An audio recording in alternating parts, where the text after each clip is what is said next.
ছোট্ট গ্রামে রামু তার মা, স্ত্রী এবং ছোট্ট কন্যা সন্তানকে নিয়ে বসবাস করছিল। ছোটবেলায় রামুর বাবা মারা যায়, তাই সমস্ত দায়িত্ব রামুর কাঁধে এসে পড়ে। রামুর কাছে একটি ছোট্ট জমি ছিল, যাতে চাষ করে তাদের সংসার খুব ভালোভাবেই চলে যেত। একদিন হঠাৎ তার মায়ের ভীষণ শরীর খারাপ হলো। একে গিন্নি, মা এমন ভাবে শুয়ে আছে কেন? মা তো অবেলায় কখনো শুয়ে থাকে না, না। মা তো আমাকে কিছু জানায়নি। শরীর খারাপ বলে খাটে উঠে শুয়ে পড়লো।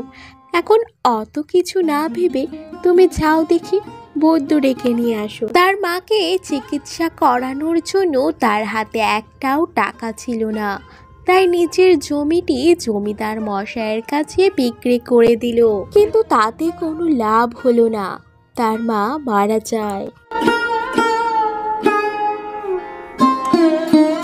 জমি বিক্রি করার ফলে তাদের অবস্থা আরো খারাপ হয়ে যায়।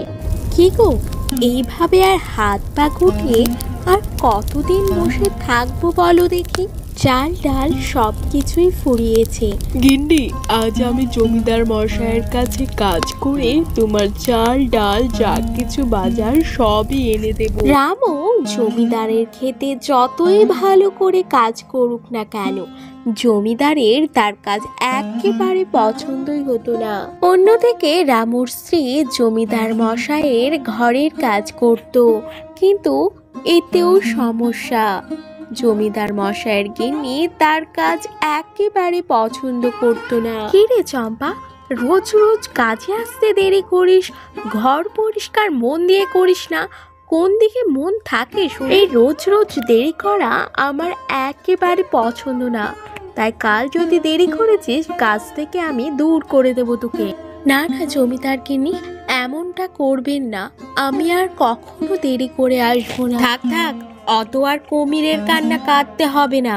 কই, টাকা নেওয়ার সময় তো 1 পয়সা কম নিতে চাও না।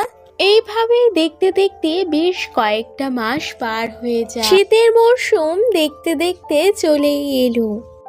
গ্রামের সকল মানুষ এই শীতকালকে ভীষণই ভয় পায়, কারণ গ্রামের গরিব মানুষ প্রকাণ্ড শীতের দাপট সহ্য করতে পারে না। কি গো, শুনছো, এবারে নাকি ভীষণ পরিমাণে শীত পড়বে। শুনেছি ঠান্ডার সাথে সাথে প্রচন্ড তুষারপাত এবং বৃষ্টিও হবে। হ্যাঁ, এ আর এমন কি, এ তো প্রতি বছরই হয়ে চলেছে। যাই দেখি, জমিদার মশাইয়ের কাছে যদি কিছু টাকা পাই তাহলে জানালা দরজাগুলো সারিয়ে নেব। এই বলেই রামু জমিদার বাড়ির উদ্দেশ্যে রওনা হয়ে পড়ে। মা খুশি, আমার রান্না প্রায় শেষ, তুই কিন্তু সময় মতো খেয়ে নিস, আর সাবধান, বাইরে যাবি না, যে পরিমাণে ঠান্ডা দিচ্ছে। আমি বাইরে যাব না, সময় মতো খেয়ে নেব, তুমি নিশ্চিন্তে কাজে যাও।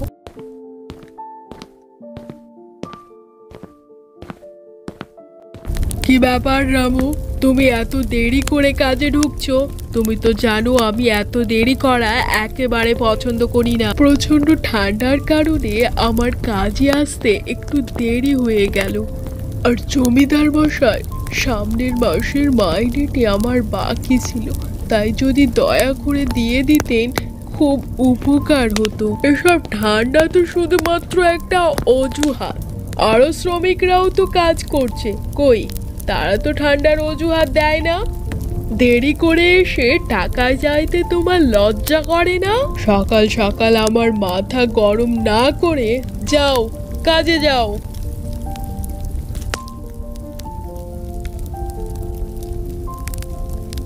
শোনো এ সকলে, শুনেছি এবার গতবারের থেকে আরো ভয়াবহ ঠান্ডা পড়বে, তাই আমরা অসহায় গরিব মানুষদের কাঠ যোগান দিয়ে সাহায্য করব। কি বলো তোমরা?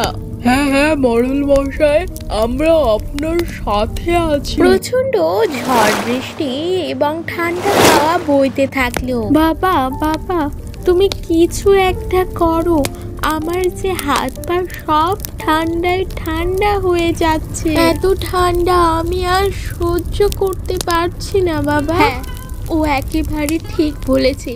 একেতে জানালার অবস্থা খুবই খারাপ, সমস্ত হাওয়া ঘরের মধ্যে ঢুকে যাচ্ছে। এত ঠান্ডা ও যে সহ্য করতে পারছে না। এদিকে আগুন জ্বালানোর মতো কাঠও যে নেই।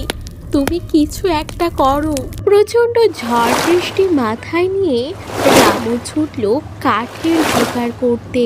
বৃষ্টি একটু কমায় সে জমিদার বাড়ির কাছে যায়। কি ব্যাপার রামু, তুমি এই অসময় এত ঝড় বৃষ্টির মধ্যে এখানে এসেছো কেন? জমিদার মশাই, আমার ঘরের অবস্থা ভীষণই খারাপ।